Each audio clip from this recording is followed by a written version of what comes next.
de formation ingénieur. J'ai commencé ma carrière à l'étranger, à l'international, dans le semi-conducteur, pour ensuite aller vers l'informatique. J'ai la passion des activités techniques, d'une part, et du créatif et beau d'autre part. Après un parcours dans des grandes structures, j'ai souhaité lancer une activité qui est la mienne. Et on a décidé de s'installer dans le sud-ouest pour des choix de qualité de vie. J'ai créé l'activité avec Rebecca, mon épouse. Rebecca a très vite pris la responsabilité d'une boutique qu'on a ouverte à Nérac. On a créé un ensemble où on mariait le beau et le bon, donc les produits gastronomiques principalement de la région, avec l'art de la table et les arts décoratifs. Notre cœur de métier, c'est la conception et c'est la création de produits. On a un produit qui est assez différent, aux formes organiques. Ce sont des accessoires de table, ce sont des petits couverts, dont l'inspiration est principalement nature, mais pas uniquement. Ceci étant, nos clients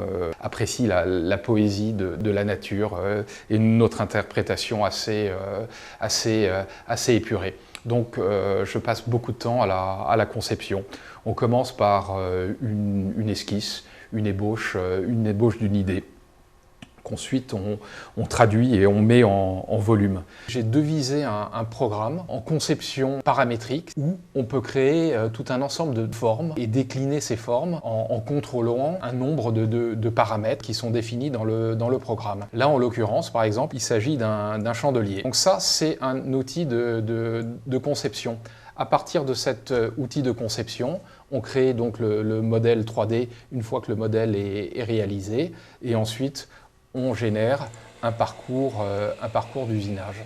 Là, vous voyez dans les lignes bleues le déplacement de l'outil dans la masse, et en rouge les déplacements inactifs.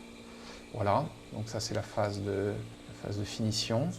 Et ce que vous voyez là se rapproche de ce qui est en train de se passer sur la commande numérique.